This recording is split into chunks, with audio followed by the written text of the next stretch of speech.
여러분, 안녕하십니까? 여기는 경남대학교 교육방송국입니다. 지금부터 9월 30일 저녁 정규방송을 시작하겠습니다.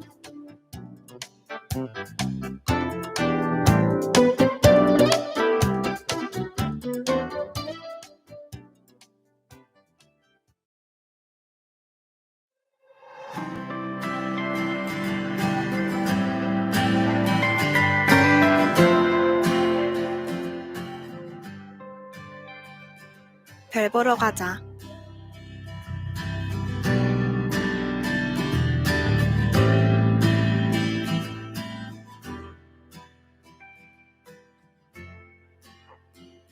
어느 날 저녁 문득 고개를 들어 하늘을 바라보았습니다. 검정 바탕에 수없이 펼쳐진 별들이 온 힘을 다해 빛나고 있었죠.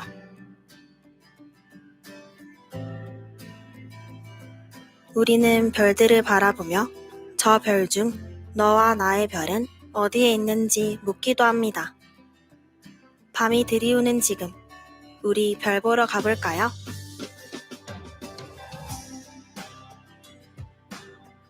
안녕하세요.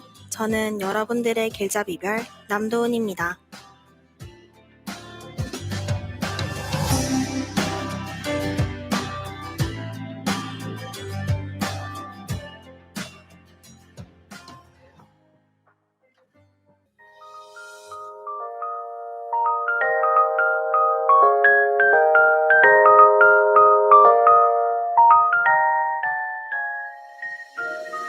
은하수 그늘 아래.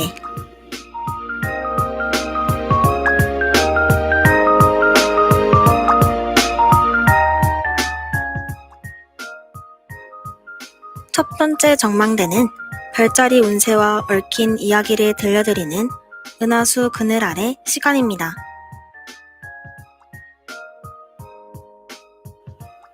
오늘 소개해드릴 운세의 별자리는 9월 24일부터 10월 21생의 별자리, 천칭자리입니다.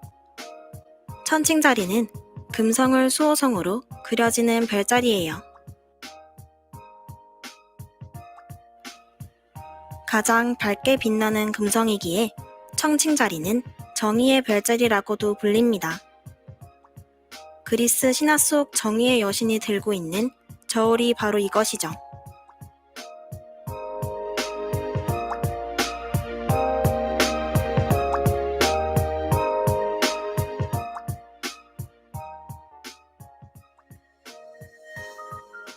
신기한 것은 동양에서도 천칭자리가 정의의 별자리라는 것이에요. 재판과 송사를 담당하는 별자리로 향수라고 불렀습니다.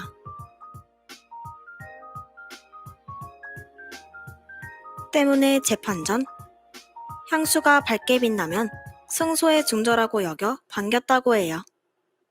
천칭자리의 학우분들도 정의로운 마음을 가지고 계신가요?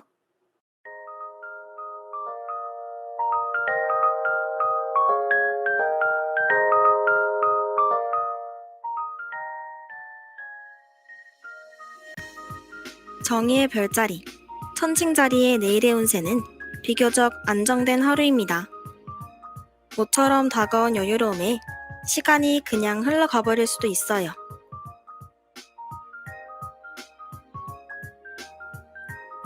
내일의 일과는 다 잊고 충분한 휴식을 취하는 것이 좋을 것 같아요.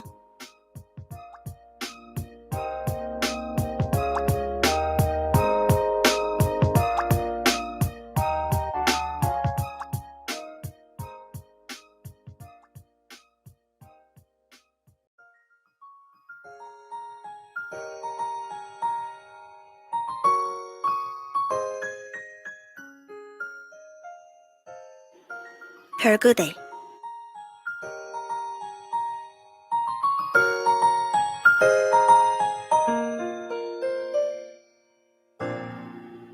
두 번째 전망대는 별자리에 얽힌 사랑 설화를 들려드리는 별그대 시간입니다. 별자리는 그마다의 설화가 존재하는데요. 그중 사랑과 관련된 설화를 소개해드릴게요. 누구보다 사랑하여 영원히 기억되기 위해 별자리가 된 그들의 이야기. 오늘의 별자리는 독수리 자리입니다.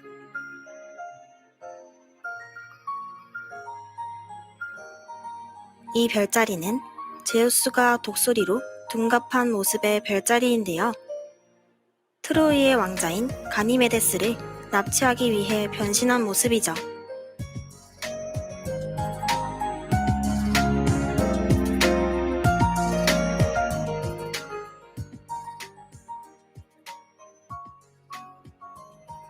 강가에서 목을 축이던 가니메데스에게 반해버린 제우스. 그는 독수리로 둔갑하였고 가니메데스를 납치하여 올림포스에서 술을 따르도록 하였죠. 그러고는 그를 신호로 만들었습니다. 가니메데스도 제우스를 사랑하게 되었고 모든 일에 최선을 다했어요. 심지어는 제우스가 입을 댄 술잔에 입을 맞추고 술을 따를 정도였다고 하죠. 제우스는 아주 기뻐하며 자신의 모습을 별자리로 그렸다고 해요.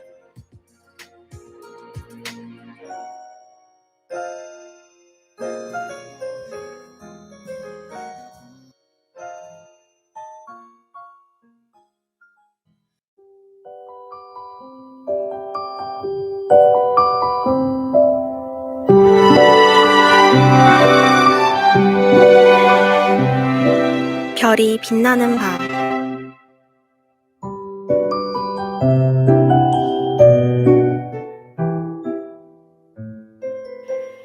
마지막 전망대는 오늘 밤 볼 수 있는 별자리를 알려드리는 시간.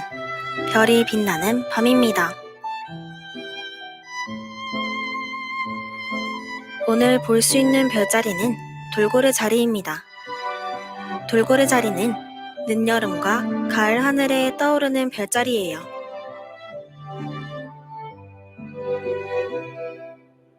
작은 마름모 모양의 별자리에 한 개의 선을 연결하여 꼬리를 그린 것이 돌고래 자리이죠. 이 별자리는 남쪽 하늘에서 관측할 수 있어요.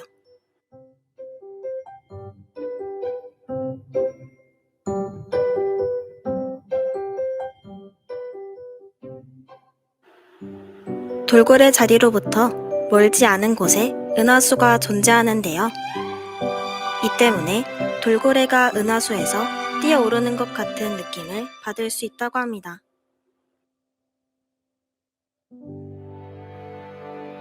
하지만 돌고래 자리와 은하수는 완전히 어둡고 맑은 날에만 관측할 수 있어요.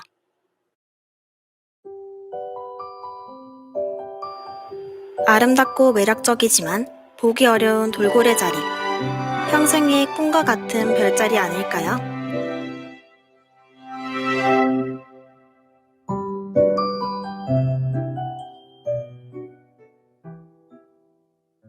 창조와 진실의 소리. 여기는 경남대학교 교육방송국입니다. KUBS.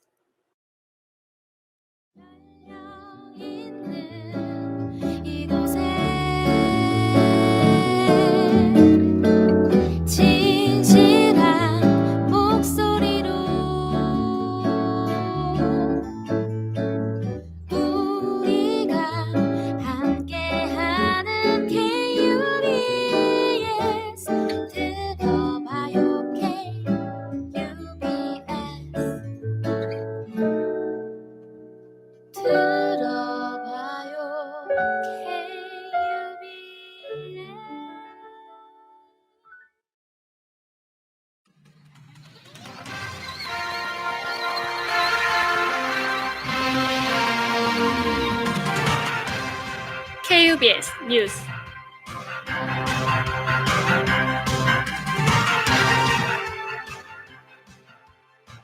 학우 여러분 안녕하십니까? KUBS 저녁 뉴스입니다. 먼저 첫 번째 소식입니다. 신당역 스토킹 살인 사건의 피의자 전주환이 피해자를 스토킹하고 불법 촬영한 혐의로 1심에서 징역 9년을 선고받았습니다. 재판부는 피의자가 재판 과정에서 수차례 반성문을 제출했지만 상반되게 피해자를 찾아가 범행을 저질렀다고 지적했습니다. 전 씨는 여론이 누그러질 때까지 재판을 최대한 미루어 달라고 요청하였으나 재판부는 이를 거절하고 예정대로 형을 선고했다고 알렸습니다. 한편 서울중앙지검 전담수사팀은 전 씨의 구속기간을 다음 달 10일까지로 연장했다고 합니다. 서울 강서경찰서에 따르면 서울 가양역 인근에서 실종된 20대 이 씨가 인천 강화도 갯벌에서 발견됐다고 전했습니다. 인천해양경찰서는 지난 10일 오후 한 낚시객이 인천 강화도 갯벌에서 남성으로 추정되는 시신을 발견해 경찰에 신고했다고 밝혔습니다. 발견 당시 시신은 하반신만 남아 있었고 상당 부분 부패했다고 합니다. 이후 인천해양경찰서는 국립과학수사연구원에 DNA 분석을 의뢰했으며 분석 결과 지난달 7일 새벽 가양역 인근에서 행방불명된 이 씨로 확인됐다고 알려졌습니다. 경찰은 이 씨의 사망 경위들을 파악하는데 수사력을 모으고 있지만 아직까지 범죄 혐의점은 발견되지 않았다고 전했습니다. 서울 신림동의 한 고시원에서 건물주를 살해한 30대 세입자 A씨가 구속 전 피의자 신문을 위해 서울중앙지법으로 이동했습니다. 경찰은 지난 27일 낮 관악구 신림동의 4층짜리 고시원 방에서 70대 건물주 B씨가 인터넷 랜선으로 손이 묶여 목이 졸린 채 숨져 있는 것을 발견했습니다. A씨는 범행 뒤 카드와 통장 10만 원 상당의 현금을 훔쳐 달아났으며 경찰은 같은 날 밤 10시쯤 범행 후 도주하는 A씨를 사우나에서 검거했다고 밝혔습니다. 지난 29일 피의자 신문 뒤 도망칠 염려가 있다며 구속영장을 발부했고 혐의를 인정하느냐는 취재진의 질문에 죄송하다는 사죄의 말을 남겼다고 전했습니다.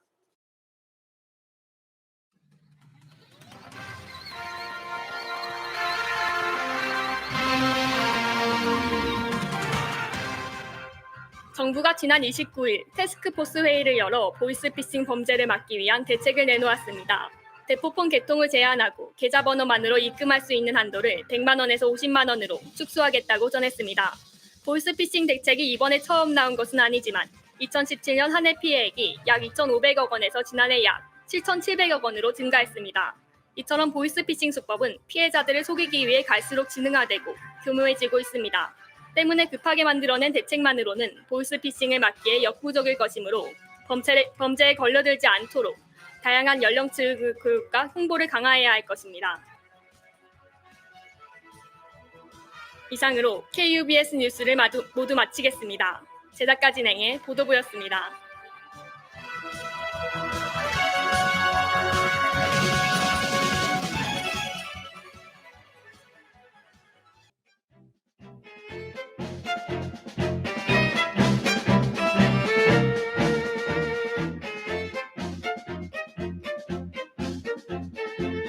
말의 귀에다 동풍을 불어봤자 느끼지 못한다. 마이동풍.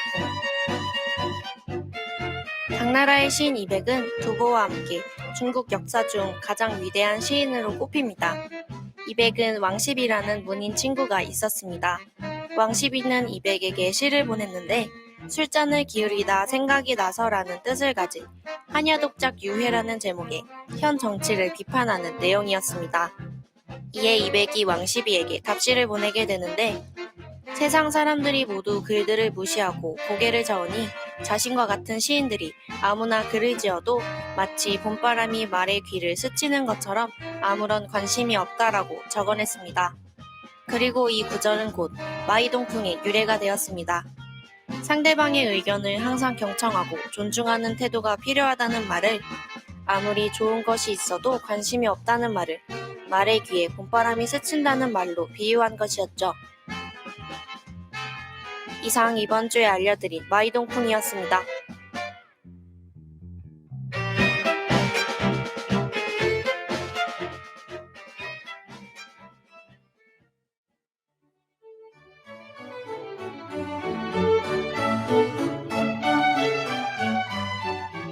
지금까지 여러분께선 경남대학교 교육방송국에서 보내드린 방송을 들으셨습니다. 본 교육방송국에선 늘 성실한 자세로 창조적인 방송을 하기 위해 노력하겠습니다. 오늘 하루도 알차게 마무리하시길 바라면서 오늘의 오디오 정규 방송을 모두 마치겠습니다. 창조와 진실의 소리, 여기는 경남대학교 교육 방송국입니다. KUBS